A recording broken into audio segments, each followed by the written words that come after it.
परमात्मा ने अपने भक्तों से कहा, मैं तुम्हें अमीर बना दूंगा, लेकिन उसके लिए तुम्हें मुझे एक चीज लाकर देनी होगी।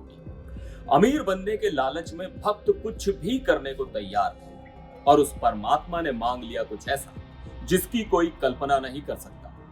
परमात्मा ने मांगा कटा हुआ सिर, वो भी किसी अनाथ का। ये कोई पौराणिक कथा नहीं बल्कि सच्ची कहानी है। और ये परमात्मा वो ऊपर वाला नहीं बल्कि काला जादू करने वाला एक शख्स है जिसकी तलाश फिलहाल पुलिस को है। क्या है ये पूरी सनसनीखेज वारदात, मैं सिद्धार्थ प्रकाश बताऊंगा इस वीडियो में, बने रहिए हमारे साथ। 22 जून 2024 लोनी भोपुरा रोड पर झाड़ियों में यूपी पुलिस को एक सिर कटी लाश मिलती है। लाश की पहचान करने के लिए पुलिस उसकी तस्वीर आसपास के पुलिस स्टेशनों में सर्कुलेट करती है, जिसके बाद आखिरकार एक आदमी लाश की शिनाख्तगी कर लेता है। सीसीटीवी फुटेज खंगालने पर पुलिस को मिलता है एक सुराग और फिर होते हैं होश उड़ा देने वाले खुलासे।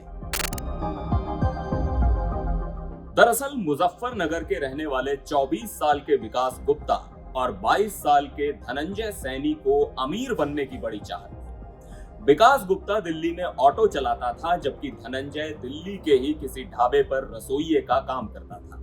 ये दोनों जीटीबी एनक्लेव में किराए के मकानों में रह रहे थे।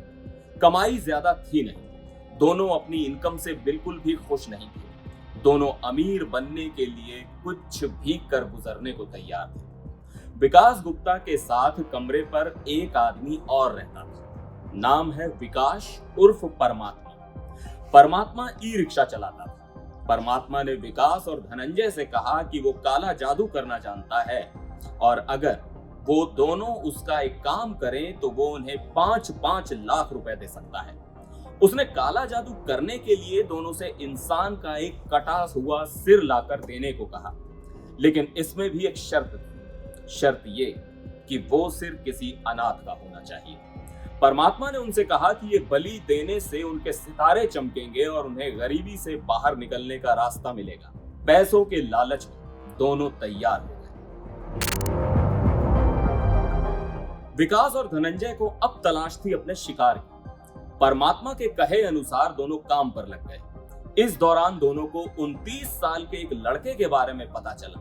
नाम था राजू। राजू मूल रूप से बिहार के मोतिहारी का रहने वाला था और खाने पीने के ठेले पर काम करता था। उसने कम उम्र में ही अपने माता पिता को खो दिया था। वो अकेला रहता था और ड्रग्स लेने का आदी था। उसके रिश्तेदारों में भी शायद ही कभी कोई उससे बात करता था। कुल मिलाकर यानी अगर वो कभी लापता हो भी जाता तो उसके बारे में कोई भी पूछताछ नहीं करता। राजू के रूप में विकास और धनंजय को अपना शिकार मिल गया था।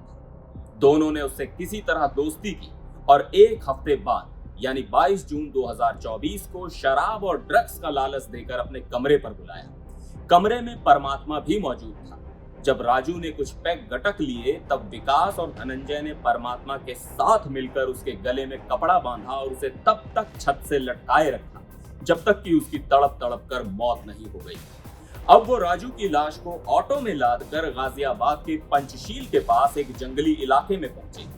वहां उन्होंने चाकू से उसका सिर धड़ से अलग कर उसे एक बाल्टी में रखा और लाश का बाकी हिस्सा झाड़ियों के बीच फेंक कर वापस अपने कमरे पर आ गए। बताया जा रहा है कि इसके बाद तीनों ने जीटीबी नगर में अपने किराए के कमरे पर राजू के कटे हुए सिर के साथ तंत्र मंत्र और काले जादू का कोई अनुष्ठान किया। अनुष्ठान पूरा होते ही परमात्मा सिर लेकर कमरे से बाहर निकल गया।